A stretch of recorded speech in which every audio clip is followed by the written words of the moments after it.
A blessed day, brethren. Welcome to the Jesus is Lord Church Worldwide podcast. Thank you for joining us as we meditate on God's message to us through the Sunday preachings from Jesus the Healer episodes. With open heart, mind, and spirit, let us pray that God would speak to us today. Gandang umaga po. It's a great honor, it's a great privilege po pa ay Pastor Joey na mabigyan ng pagkakataong makapag-share ngayong umaga. I was praying, ano po yung pwede ko ma-share ngayong umaga. But today, nakaranas na ho ba kayo talaga ng breakthrough sa pagmamahal sa Diyos at sa kapwa? Tinanong ang Panginoong Jesus, anong greatest commandment? May 660 laws in the Old Testament. Diniretso ng Panginoon. Sabi niya, ibigin mo ang Diyos ng buong puso't kaluluwa at kalakasan. Interesting po, hindi naman tinatanong ano yung second commandment Sinagot din niya, igigin mo ang iyong kapwa gaya ng iyong sarili. So ngayong umaga po, pahintulutan niyo po akong magturo ako ng isang teaching message. Pinamagatan ko pong Breakthrough Love, Learning to Love Like Jesus. Pakisabi po, Learning to Love Like Jesus. Pero ang dalangin ko po sana habang nakikinig tayo, habang sumasamba tayo, may tanong natin sa sarili natin, paano ba ako magmahal? Ako ba'y namimili ng mamahalin? Yung mabuti lang ba sa akin ang mamahalin ko? Ako ba'y may kapasidad na mahalin ko kahit yung taong mga ayaw sa akin? Doon yung makikita yung maturidad ng ating pagmamahal. Magsimula po ako sa mga pundasyon ng ating topic ngayong umaga. Una po, sabi ni Pablo sa Ephesians chapter 5, verse 2, Efeso 5:2, mamuhay kayo sa pag-ibig, gaya ng pag-ibig ni Kristo sa atin. Yun po, no? Ang ibig sabihin, nais ng Panginoong Diyos, maging lifestyle natin yung magmahal. Kaya lumakad sa pag-ibig. Sa Tagalog, Pilipos, Kabanatang 1, Talatang 9, pag-ibig na umaapaw at lumalago, yun ang salin sa Tagalog. Ipinapanalangin ko na ang inyong pag-ibig ay lalong sumagana at lumago. Prayer po ni Paul yan. Tingin po kay Pastor. Ang ipinagpipray niya, hindi unbeliever. Mga believers, mga Kristiyano yan Sabi ni Pablo, nawa, ang inyong pag-ibig ay lalong sumagana. Pag-ibig na umaapaw at lumalago. Huling talata sa Tagalog, babasahin ko rin. Medyo inudyokan lang ako ng Holy Spirit na basahin ko sa Tagalog 1 Thessalonica, chapter 3:12. Palaguin nawa ng Panginoon at pasaganain sa pag-ibig. Pagsabi po, pasaganain sa pag-ibig. Magsisimula po ako sa ganitong kaisipan. Tingin po kay Pastor, lahat ng pag-aaral, walang kasaysay, kung hindi yan madala sa ating personal na buhay. Lecture lang po yun. Dapat yung pag-aaral natin, maakay tayo sa Panginoong Hesus. Somebody say Amen. Ang end po ng pag-aaral, hindi yung nagbasa ka ng Bible, mali po yun. Kaya sabi ng Lord sa mga Pariseo, aral kayo ng aral ng salita ng Diyos, pero hindi kayo lumalapit sa akin. Yun po yung goal ng pag-aaral. Ang pag-aaral ng salita ng Diyos ay para makilala pa natin ang Panginoong Hesus. Hindi para tumalino lang. Maganda po paglabas natin dito, mas mahal natin ang Panginoong Hesus. I wanna hear an amen.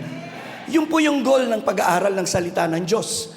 Kaya kung tayo po ay lumagulang sa kaalaman, pero hindi naman tayo napalapit sa Diyos, may problema po ang pag-aaral natin. There's breakthrough love when we learn to love like Jesus. Yun po yung aking pinaka-sermon idea. Patutunayan natin na kung totoong may breakthrough ng pagmamahal sa Diyos, sa pamilya natin, sa atin bilang pastor, bilang manggagawa, at nakikinig, masusukat mo, may breakthrough na nga ako. Tingin po kay Pastor, pag natutuhan mo ng magpatawad, baka may breakthrough na nga. Somebody say amen. Pag natutuhan mo ng gumawa ng mabuti sa mga nakasakit sa iyo, baka may breakthrough love na nga. Are you there? Pag ipinag-pray mo na yung mga taong ayaw mo, baka yun nga may breakthrough love na tayo. Pag tinanong niyo ako, anong pinaka-importanting lesson na matutuhan natin, yung pinakamahalaga sa puso ng Diyos, ano yung pinakamahalaga sa puso ng Diyos? Matutuhan mong mahalin siya at mahalin ang iyong kapwa. Kaya binigyan tayo, ako po 64 na sa October, advance happy birthday sa akin. Can you imagine 64 years at aaminin ko po hanggang ngayon, I'm still learning to love. Somebody say amen. Sino po rito masasabi mo, I'm still learning to love? Pakitaas yung kanang kamay. Somebody say amen. Alam niyo yung magmahal, maganda lang pag-usapan. Pero challenge po yan. Nako, madaling magmahal nung mabuti sa'yo. Di po ba, pag Pasko lahat ng ririgaluhan mo, tsak, mabuting tao sa'yo. I wanna hear an amen. Sino po ang may listahan ng ririgaluhan mo lahat ng kaaway mo? Itaas yung kanang kamay. Walang nagtaas. Ba't ko ririgaluhan yung pastor? You see? Pastor, bakit ba mahirap magmahal? Naglagay po ako ng 3 mula sa Bible ko. Because of the me first mindset. Sino po rito, pag nagpa-picture kayo, ang unang titingnan nyo yung ibang tao? Malamang ang unang titingnan mo sa picture ay ang, pakisigaw po, ay ang, bakit sarili ang titingnan mo? Nature natin. Sabi mo, burahin mo nga ako dito, ang pangit ng ngiti ko rito. May nag-away dahil lang sa selfie. Sabi niya, ipinost mo eh. Nakanganga ako, ba't inilagay mo? Mas nature natin, pag pinanganak yung bata, mga sanggol, tingnan niyo po yung kamay ng bata. Hindi nakabukas. Nakadakot. Kaya yung maging generous, itinuturo po yan. Hindi natural yon. Yung maging generous ka, matuto kang magbigay, magpasabi ng thank you. Kasi ang mindset natin, laging iniisip ang sarili. Yun naman ang sabi ni Pablo sa 2 Timothy chapter 3, beginning 1 to 4, sabi niya sa verse 2, sa huling panahon, ang tao po ay magiging makasarili. Pagkasabi po, makasarili. Kaya po ako, nung lumalaki po ako, si Inang, pag nauna akong kumain, nasasabihin ni Inang, anak, iisipin mo, marami pang kakain. Ang sinasabi niya, kumain ka lang nung para sa'yo. May mga magsisikain pa, inubos mo yung sambangus eh. Ang sarap kasi, relleno. Nung kakain na yung mga kasunod mo, wala na. Kasi, ang inisip mo lang ay sarili. Kaya sa Bible, Diyos pang uno nagmahal eh. Lahat naman tayo natural selfish. Natuto lang tayong magmahal dahil minahal tayo ng Panginoon. Pakipalapakan po natin ang Panginoon. Pangalawa, Pastor, bakit mahirap magmahal? Why it's hard to love people? Because of the past injury or hurt. Mahirap magmahal pag nasaktan ka. Pag nabigo ka na. Kaya nga po tayo, pag nasaktan tayo ng iba, naglalagay tayo ng bakod. Sabi niya, hanggang diyan ka na lang, hindi mo na ako masasaktan uli. Lahat tayo rito, walang nakaupo rito. Kahit maganda yung bag niya, tsak po ako nasaktan na yan. Kahit maganda yung pilik mata niyan, maganda yung damit, itinatago lang sa magandang suot. Pag tinanong mo yan, are you okay? Sagot niyan, hindi ba halata? Bawat isa sa atin dito may mga hurt na walang nakakaalam. Pero sasabihin ko po sa inyo na itago sa asawa, na itago kay pastor, na itago sa kamanggagawa, hindi na itago sa Diyos. Pastor, bakit minsan mahirap magmahal? Ikatlo, bago tayo magsimula. The wrong belief we hold. Kasi lumaki ka na sinabi sa'yo, ay nako, pag masyado kang mabait, aapihin ka. Nako, yung pagiging mabait, kuwan yan eh, kahinaan yan. Pwede po ba ako magtanong? Kahinaan po ba yung marunong kang magpatawad? Alam niyo ho ba, ang isang taong marunong magpatawad ay isang taong may karakter. Ang taong hindi mo kailangan ng karakter para mapuot eh. Hindi mo kailangan ng karakter para magyabang. Pero yung magpakumbaba ka at aminin mong, I was wrong. Ako mali. It takes character. Mag-extend ng pagkapatawad sa nakasakit, sa nanira sa'yo, nag-bash sa'yo, at sabi mo, nire-release ko na sila, Panginoon. It takes character to do that. And the reason, we're having a hard time na magmahal sapagkat ang feeling natin, being loving is soft. We consider it as weakness, kahinaan. Pero iniisip ko, kahinaan niya ba? Na nagawa mong patawarin yung nakasakit sa'yo. Yung puminta sa'yo, yung lumait sa'yo, yung uminsulto sa'yo. Sabi ko nga po, pagka nag-pray ka na sa mga nakasakit sa'yo, mukhang nakaranas ka na ng breakthrough love. Naku, ala po kung kausap ngayong umaga. So yun po yung ating pag-uusapan. Yung pong lahat ng sinabi ko, simula po yun. Humanda na po tayo mag-aral. Definition and explanation of Jesus' love. Pastor, explain mo nga kaunti. Ano ba ibig sabihin ng Jesus' love? Kasi learning to love like Jesus. Ito po yung definition na nakuha ko. Jesus' love can be defined as, pakibasa po natin, 1, 2, and 3, a self-giving, sacrificial, and unconditional expression of God's nature that seeks the good, redemption, restoration of others, even at great personal cost. Yan po'y kusang loob. Si Jesus, sabi niya sa John 10:18, sabi niya, walang nagpuwersa sa akin, ibigay ko ng aking sarili. That is John chapter 10. I lay down my life, verse 17, only to take it up again. Verse 18, no one takes it from me. Pakisabi po, I lay it down. So nung mamatay ang Panginoon, kusang loob niyang ibinigay. That is the kind of love na mayroon si Jesus. Pangalawa, sabi sa English, sacrificial, mapagsakripisyo. Nung gabi, na pinapiraso yung tinapay, that is Luke 22, verse 19 and 20, sabi niya, itong aking tinapay, pakisabi sa katabi mo, given for you. Ayun. Pansinin niyo po, gave it to them, this is my body. Pakisabi po, given. Kanino po? Ang katawan ng Panginoon ay nasugatan para sa iyo.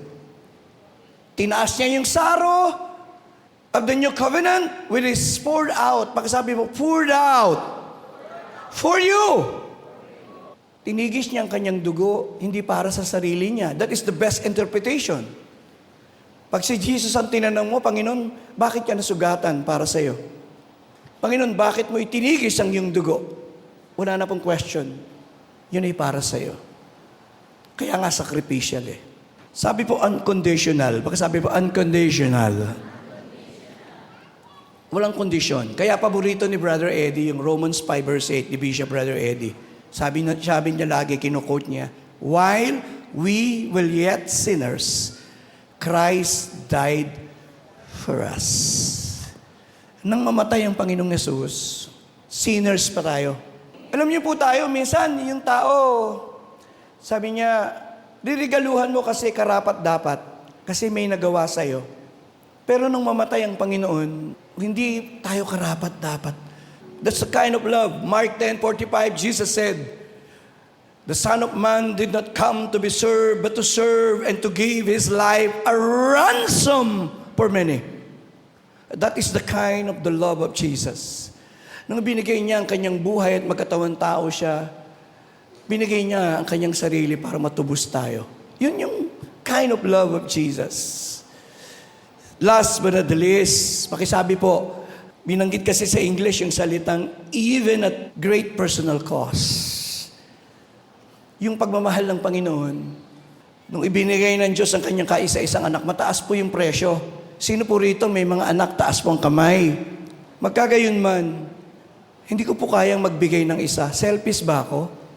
Sasabihin ko, 4 nga yung anak ko eh. Pero ang Diyos ay may isang anak. Nung ibigay ng Diyos ang kanyang anak, may personal cost yun eh. Sir Christian eh. Ilan nga ba anak nyo? 2. Magbibigay ka ng isa, right? Hindi. Madaling magbigay ko siguro yung bibigyan mo mabuti, pero hindi nga tayo karapat-dapat eh. So magbigay ang Diyos with a personal cost. Kaya for God so loved the world that He gave His only begotten Son, that whosoever believeth in Him should not perish, but have eternal life. Punta ako sa simpleng eksplanasyon ng pagmamahal. Hahanguin ko rin doon sa definition. It is sacrificial. Pakisabi po, sacrificial. Sacrificial. Nung magbigay ang Diyos for God so loved the world, sacrificial because isa lang anak niya. Nang ialay ng Panginoong Yesus ang kanyang sarili, pakisabi po, sacrificial din. Di mo ba? Yung pag sinabi pong sacrificial, handa kang magbigay kahit ikaw ay masaktan. Pag sinabing sacrificial love, magbibigay ka ng oras, magbibigay ka ng panahon. Dadalaw ka na nga sa may sakit, mahalang gasolina, pupunta ka pa, magbibigay ka pa ng tulong. May sacrificial po doon. Are you there? Yung ibibigay mong 2 oras, hindi na babalik sa iyo. Kaya mahirap magmahal eh. May sakripisyo on our part. That is the love of God for us. Pangalawa, the love of Jesus, it is unconditional but not indifferent to sin. Nagpapatawad ang Diyos. Pero Hindi niya binabaliwala yung ating mga pagsuway. Sabi niya doon sa babaeng nahuli sa pangangalo niya, may nag-condemn ba sa'yo? Wala. Sin no more. Yun po ang problema sa panahon natin. Ang gusto lang natin, pagmamahal ng Diyos. Pero ayaw itama yung buhay. Are you there? Nagsasama yung dalawang babae. Sabi sa magulang, tanggapin nyo na lang kami na ganito. Ang Diyos ay pag-ibig. Pag-ibig lang ang alam. Hindi nakita ng Diyos ay banal. Hindi sasabihin ng Diyos, pinatatawad na kita, sige mamuhay ka sa kasalanan. Hindi po yun eh. Ang sasabihin ng Diyos, papatawarin ka niya. But you need to repent. Kailangan iwanan mo yung mali mong buhay. Kaya yung iba po, ang alam lang nila sa Diyos is love and grace. Hindi nila alam yung holiness and justice and righteousness of God. Pangatlo po, when we talk about the love of Jesus, it is initiating and pursuing. Alam po ng Diyos na walang kakayanan ng tao na i-reconcile ang sarili sa Diyos. So ang Diyos, siya ang nag-initiate. Nature ng Diyos yun. Nag-i-initiate lagi ang Diyos. Paulit-ulit nyo makikita sa Bible, nag-i-initiate ang Diyos. Kaya makikita nyo, pinuntahan niya si Zacchaeus na isang masama. Paulit-ulit po yan sa Bible. Nakipag-usap siya dun sa Samaritana sa John chapter 4. Nag-i-initiate ang Diyos na iabot ng kanyang pagmamahal. Akala ni Zacchaeus, siyang naghahangad na makita ang totoo. Siya ang hinahanap ni Jesus, kaya nga tumigil doon sa puno ng sikomoro at sabi sa kanya, baba ka dyan. That is the love of God. Hinabol-habol ka ng Panginoon. Hindi ka niya binitawan. Pinurusok ka niya. Iniisip ko nga, bakit hinabol-habol tayo ng Panginoon? Ano ba maganda sa atin? Ano ba nakaka-attract sa inyo? Pangit o maganda? Mabango o mabaho? Bakit na-attract ang Diyos sa isang kagaya ko? Sa kagaya mo? Letter D. Basic po ito, walang malalim dito, madali lang ito. It is compassionate and personal. Paulit-ulit. Yung may ketong, walang humihipo doon for many years. Sabi niya, Mark 1:40-41, kung gusto mo, mapapagaling mo ako. Hindi lang siya pinagaling ng Lord, hinihipo siya ng Lord. He was rejected, he was an outcast for many years. This time, the Lord is not healing him physically. The Lord is healing him emotionally. Minsan yung mga miracle, binabalikan ko po, hindi lang siya nagpapagaling ng physical. Kaya nung gumaling yung dinudugo, sabi niya, daughter, your faith has healed you. Because of 12 years na may sakit siya, she lost her identity. And the Lord right now is restoring her identity. That is the bleeding woman. Doon sa lumang tipan, tinitingnan ko, doon pa sa lumang tipan, sabi ng Exodus chapter 2, beginning 24-25, sabi lang Lord sa mga Israelita, narinig ko ang inyong mga daing. Nakita ko na nahihirapan kayo. Kaya concern ako sa inyo. Very personal. Nung mamamatay si Hezekiah at umiyak ng umiyak, that is Isaiah chapter 38, verse 5, palabas na ng palas si Isaiah, sabi ng Lord, bumalik ka, sabi ng Lord. Tapos sabi ng Panginoon, I've heard your prayer. Sarap po nun, no? Pakisabi sa katabi mo, naririnig niya ang iyong panalangin. Nakikita niya ang iyong mga pagluha. Oh, pastor. Ganda ho, ano? Kaya nung sinulat ko yung Diyos na sumasagot ng panalangin, ikaw ay Diyos na sumasagot, dumidinig ng panalangin. Ito po yung gusto kong linya. Bawat daing. Saglit, maestro. Ano ba yung daing? Dumadaing kayo, sabi, ang hirap naman ng buhay. Puro na lang pagsubok. Ano po yung hikbi? Yung po yung iyak na hindi mo express yung bigat. Ilan ang nakaupo rito? Ang iyong mga panalangin na hindi mo masabi pero humihikbi ka lang. Ikaw ay dumadaing sa Diyos na alam maging ang mga luha na ipinapatak mo sa bawat gabi at sa bawat panalangin. I wanna hear an amen today, and we say, it is transformational. Gustong-gusto ko po yun. The love of Jesus. Lahat ng nakatagpo ni Jesus ay nababago. Nakatagpo niya nung araw na yun si Zacchaeus. At sabi ni Zacchaeus, kung nakadaya ako ng 4, Lord, nung minsan ibabalik ko ng 4 na beses. Si Mary Magdalene na inalihan ng 7 demonyo, nakatagpo niya si Jesus. At siya'y naging disciple ni Jesus. The Samaritan woman, nagkaroon ng 5 asawa at maling 5 relasyon, nakatagpo si Jesus. And her life was changed. Idagdag niyo po yung bawat isa sa atin. Nung nakatagpo niyo po ba ang Panginoon, nagbago ka ba bilang Ama? I wanna hear namin. Nung makatagpo niyo ba ang Panginoong Yesus, nagbago ka ba bilang Ina? Nung makatagpo niyo ba ang Panginoong Yesus, nagbago ka ba bilang anak? That's the love of Jesus. Ikaw na nakaupo rito, bisita namin. Ikaw na sumusubaybay. Ang pag-ibig ng Diyos ay may kapangyarihang bumago at magbago. The kind of love Jesus showed us, bibilisan ko lang po para hindi ako mabagal. Ang klase ng pagmamahal na ibinigay ng Panginoon. Let me begin. Number 1, love that crosses boundaries. Napakaganda. Tumawid ang Panginoon sa hangganan. Tumawid ang Panginoon sa hangganan. Kaya sabi niya doon sa babae, sa John 4 verse 9, sabi niya, bigyan mo ako ng tubig. Sabi ng babae, pero tumihingi ka ng tubig, Hudyo ka. Ayun. Kung di mo naintindihan yung historical context, hindi mo talaga ma-interpret. Ang Hudyo at Samaritano magkaaway. Hihingi ka pa ng tubig. Pero ang ganda dyan, naupo si Jesus sa balon, hinintay talaga siya. Sabi niya, pwede ba akong makainom? Sabi niya, Hudyo ka eh. Tapos sabi niya, kung alam mo lang kung sino humihingi sa'yo, baka ikaw pa ang humingi sa kanya ng tubig na magbibigay ng buhay.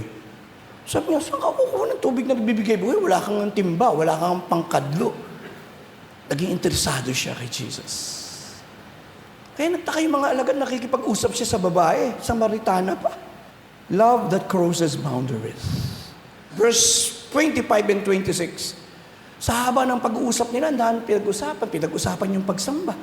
Hanggang sa dulo, sabi niya, alam ko may dadating ang Misaya, sabi ng Panginoon, ako ang Misaya. Tingin po kay Pastor, first time reading the gospel, here comes Jesus na nagpapakilala sa isang Samaritana na siya ang Misaya. And the good thing, ang Samaritan woman ay nanalig kay Jesus. Sa verse 39, humayo siya at nag-share about Jesus. Maraming nanampalataya, mga Samaritano. Kayo po ba, hanggang saan nyo kayang tumawid para abutin ang isang kaluluwa? Si Jonah, hindi niya magawang pumunta sa Nineveh. Against his theology. Bakit ako pupunta dito sa Nineveh? Kalaban ng bansa ito. Hanggang saan nyo kayang tumawid para dali ng gospel? That is the love of Jesus. Love that crosses boundaries. Pangalawa, love that seeks the lost. Isang pag-ibig na hinahanap maging ang mga naliligaw at malayo sa Diyos. I love it. Isang pag-ibig na naghahanap ng nawawala. Pero ang Panginoong Yesus po, talagang hinanap niya, Pastor Joey, hinanap niya po ang mga nawawala. Di po ba? Teaching naman ni Jesus yun. Sabi niya, kung may 100 ka bang tupa, nawala yung isa, hindi ba hahanapin mo yung isa? Ganda ng kwento. Kilala si Sakeo sa Pandaraya, tinuturing na traidor, tinuturing na masama, a rejected person in the society, and yet, sabi niya, pupunta ako sa bahay mo. Kaya Luke 19:7, iba na ang kwento. Sabi ng mga tao, nakikituloy sa masama. Pero hindi alam ng lahat. Ito'y pag-ibig. Pag-ibig na bumabago. Kaya pagdating ni Jesus sa bahay, sabi niya, Lord, kung nakadaya ako ng minsan, babalik ko ng 4 na beses. That's the love of Jesus. Ikatlong klase ng pagmamahal ng Panginoon. Love that forgives the undeserving. Nahuli ng pangangalo niya, lahat gusto siyang batuhin. Sabi, anong gagawin namin? Tingin po kay Pastor, mahirap pong sumagot eh. Pag sinabi niyang batuhin at namatay, mananagot siya. Hindi naman siya ang government during the time. Pag sinabi naman niyang huwag batuhin, mananagot pa rin siya. Sasabihin, hindi ka naniniwala sa batas ng Diyos. Anong isasagot niya? Napakaganda ng sagot, sumusulat lang siya. Sige, yung walang kasalanan ng siyang unang bumato. Nawala na lahat ng nag-aakusa. Tapos sabi niya, wala bang nag-condemn sa iyo? Sabi ng babae, wala po. Kahit ako, hindi kita kinakondena. But sin no more. Nung nakabayubay sa krus, the love that forgives, hindi naman deserving yung mga nandun. Pinako siya nun, sinaktan lahat eh. Ang unang word niya ay pagpapatawad. Hindi po ba amazing? Father, forgive them. That's the love of Jesus. Yung pagmamahal niya sa mga undeserving. Number 4, love that serves humbly. Pakita natin yung John 13 verse 1. Ang ganda ng verse na yun. Sabi nung talata, it was just before the Passover festival. Passover, yan ang pinaka-importanting pesta ng mga Hudyo. Ginugunita nila ang kalayaan nila sa Israel o sa Egypt. Doon ginugunita ang pagpapahid ng dugo. Yung pinatay na lamb, yun po yun eh. He knew that the hour had come for him. Alam niya nang dadakipin na siya. Alam niya na rin mamamatay siya. And having loved his own, ayun ang ganda po eh. Andun yung word na love, 2 beses inulit. That is the way, ang tawag po doon, repeated verse or repeated word. Having loved his own, where in the word, he loved them to the end. Ayun.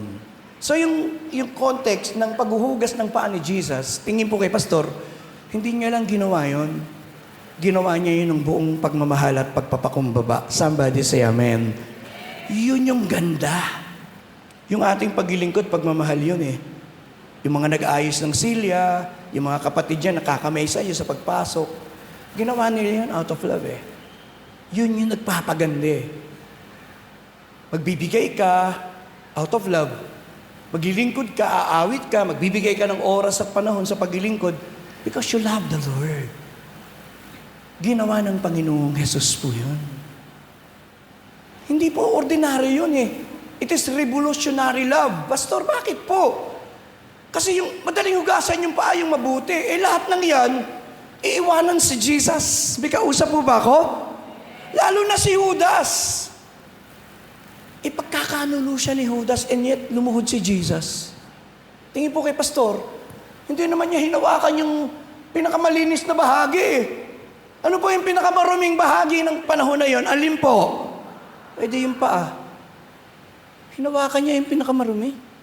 Hindi iniwasan ng Panginoong hawakan yung pinakamaduming bahagi ng mga taong yun. Minsan sa paglilingkod, hindi niyo po mapipili ang paglilingkuran niyo. Hindi lahat ng tao gusto ka. Hindi lahat ng tao mapipilis mo.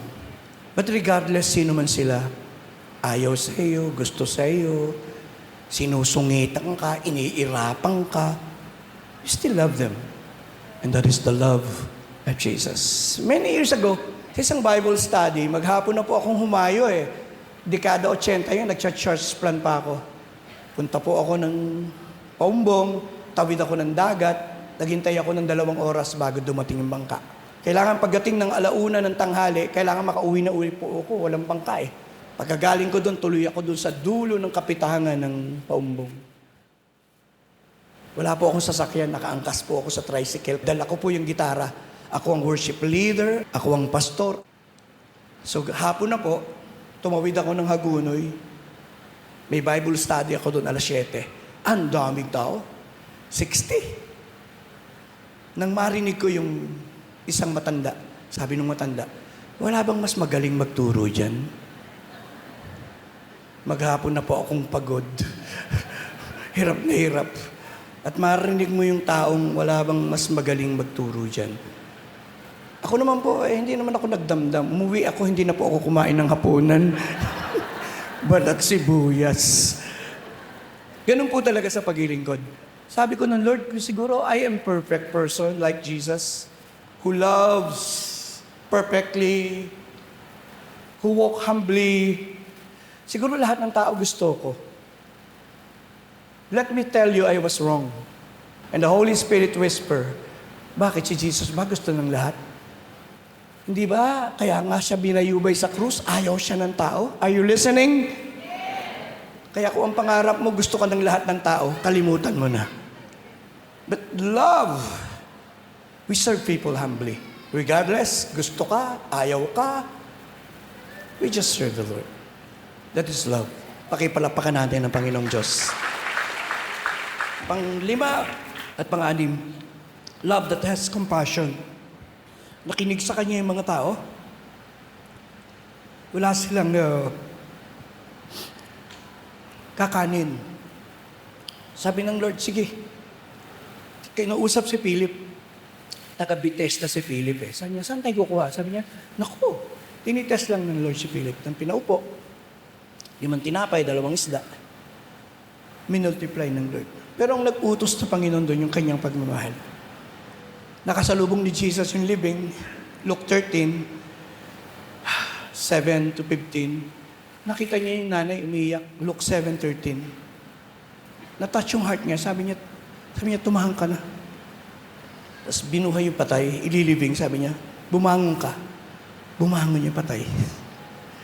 Pinakikita ko po, that's the love of Jesus. Puno ng compassion. Number 6, love that restores after failure. Akala ni Peter, tapos na yung storya niya.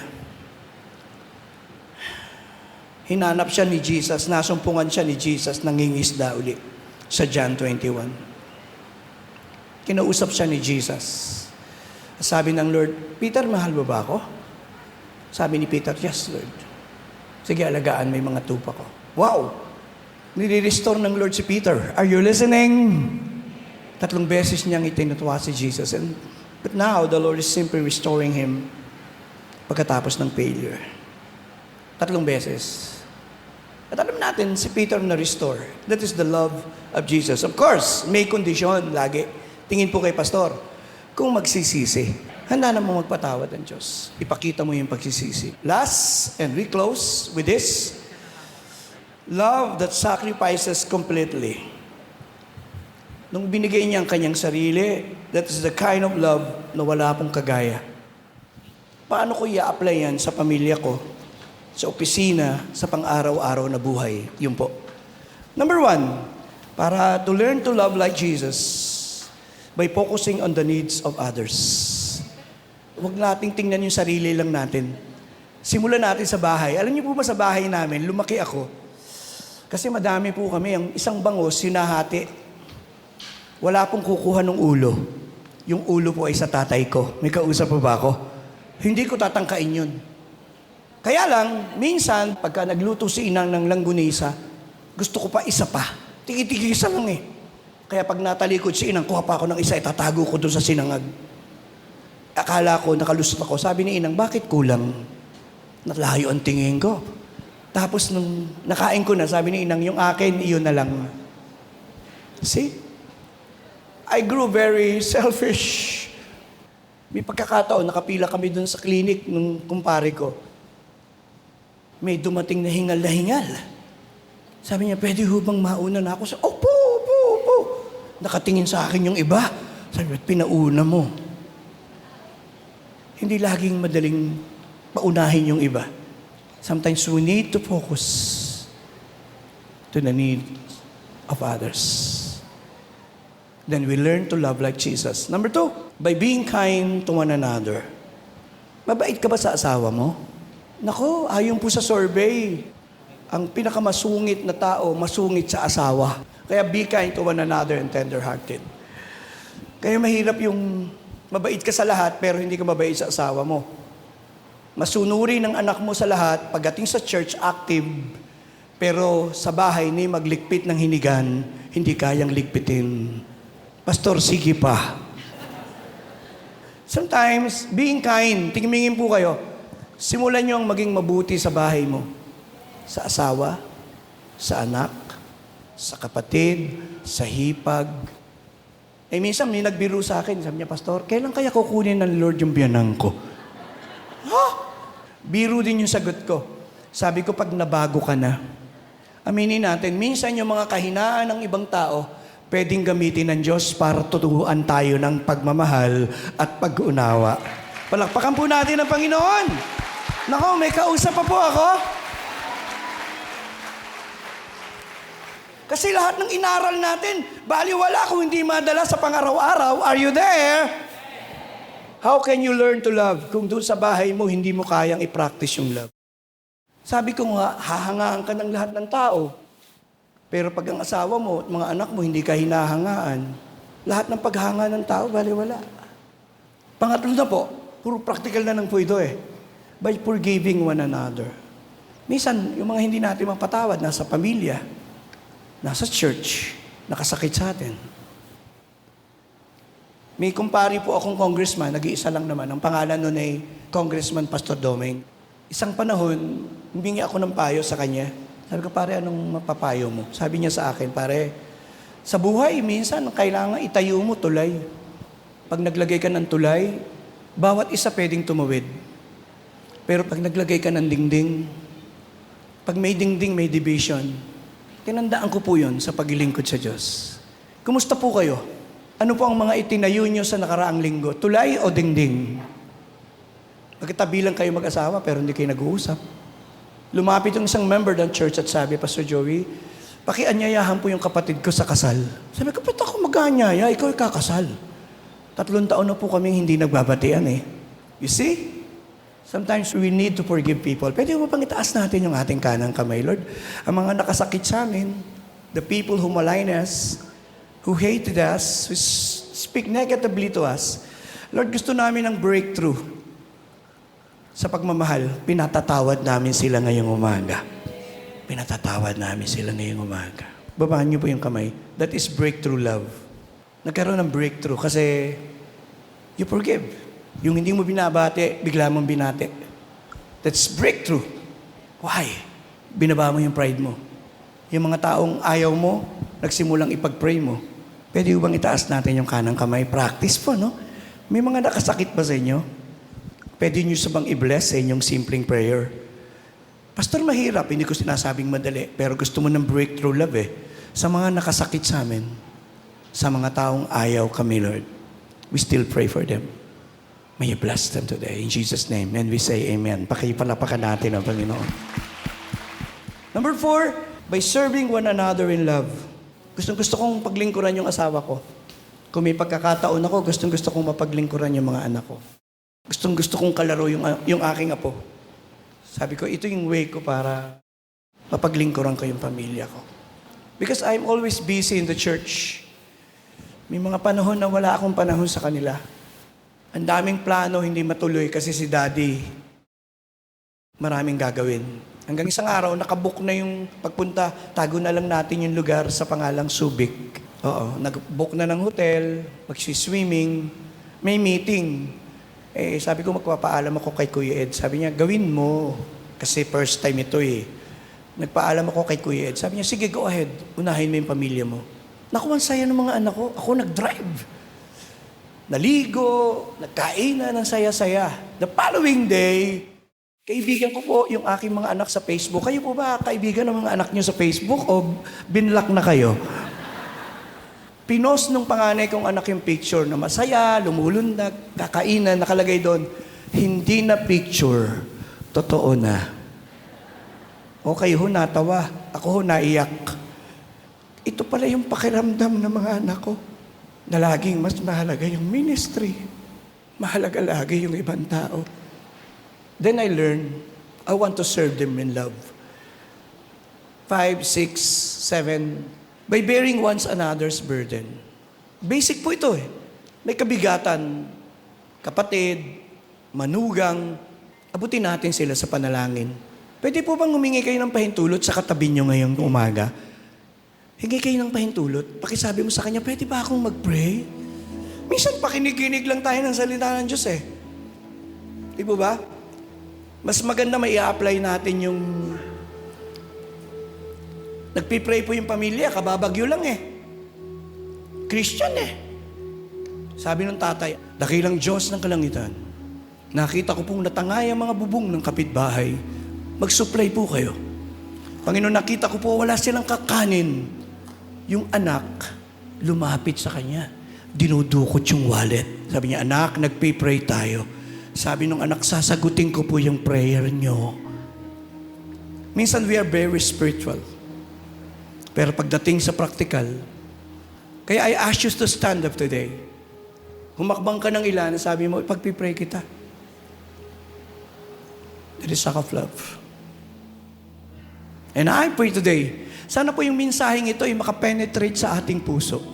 Pero bago po ako mag-pray para sa inyong lahat, lalo na yung mga nasa unahan, sabihin mo muna sa asawa mo kung may mga pagkukulang ako, sorry patawarin mo ako. Do it. Yung mga anak mo, sasabihin sa'yo, Daddy, Mommy, sorry minsan selfish ako hindi ko kayo naiisip I'm just thinking about myself. Sorry.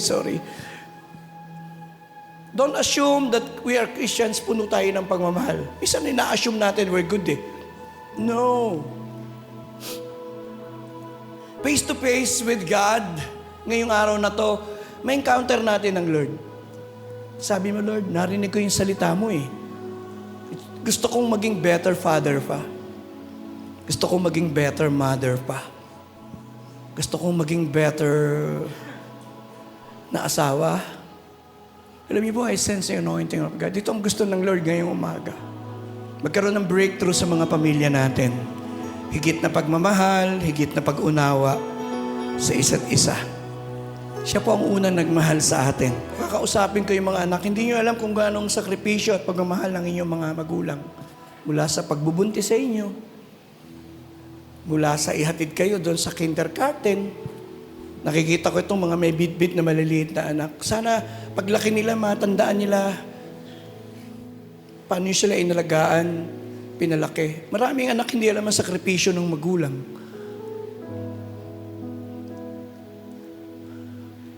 Sabi ko, ang maging magulang ay walang katapusan. Kahit may asawa na, magulang ka pa rin. Kahit may mga apo ka na, iniisip mo pa rin sila. Today, I pray, na nawa yung pag-ibig ng Panginoon ang bumago lahat sa atin. Hindi man tayo perpekto. Taas natin ang ating kamay. Sabihin natin, humihingi po kami ng tawad. Humihingi po kami ng tawad. Sa kakulangan namin sa pagmamahal. Sa kakulangan namin sa pagmamahal. Sa Diyos. Sa Diyos. Sa pamilya. Sa pamilya. At sa kapwa. Sa kapwa. Narinig po namin ang inyong salita. Narinig po namin ang Napakahalaga po sa inyo. Napakahalaga po ng sa pag-ibig. Ng pag-ibig. Sa umagang ito, Sa umagang ito, tulungan niyo po kami tulungan niyo po kami na matutuhan na matutuhan kung paano mabubuhay kung paano mabubuhay ng may pag-ibig sa Diyos, ng pag-ibig sa sa Diyos, pamilya, sa pamilya, at sa kapwa. sa kapwa. Puspusin niyo po kami ng iyong banal na Espiritu. Pusin niyo po kami ng inyong banal na Punuin mo po Espiritu. kami ng iyong pag-ibig. Punuin niyo po kami ng inyong pag-ibig. Ito po ang babago sa amin. Ito po ang babago sa amin. Baguhin niyo po kami. Baguhin niyo po kami. Baguhin niyo po kami. Ako po'y mananalangin. Pagpalain niyo po ang bawat ama na tumayo sa altar, bawat ama na nakinig sa sermon na ito. Nawa ang pag-ibig niyo na ipinadama ay maging totoo para sa bawat ama. Sa bawat ina na narito, dalangin ko nawa ang mensaheng ito ay nakarating sa kanilang puso. Nawa higit pa silang maging mapagmahal na ina. Sa bawat anak, nawa ang mensaheng ito ay gumising ng kanilang puso. Higit nilang mahalin ng Diyos, mahalin din nila ang kanilang mga pamilya. The next 5 seconds, we just clap our hands and bless the Lord. Pakitaas mo ang kamay. Pinagpapala ko po ang kanilang mga tinapay. Pinagpapala ko po ang kanilang tubig. Ialis mo po ang sakit at karamdaman sa aming mga tahanan. Biyayaan niyo po kami ng mahabang buhay. Biyayaan mo kami ng kalusugan. Nawa ang proteksyon niyo po ay laging maranasan ng bawat pamilya. Nawa ang pabor ng Diyos at ng tao ay sa amin. Palalimin mo kami sa pananampalataya, O Diyos, at pagmamahal. Ito po'y aming hinihingi in the name of the Father, the Son, and the Holy Spirit. And we say Amen. I love you all. God bless! Thank you for listening to the Jesus is Lord Church Worldwide podcast. Please subscribe to this podcast so you won't miss a single episode. To know more about the Jael Ministry, please visit jaelworldwide.org. Until next time, God greatly bless you.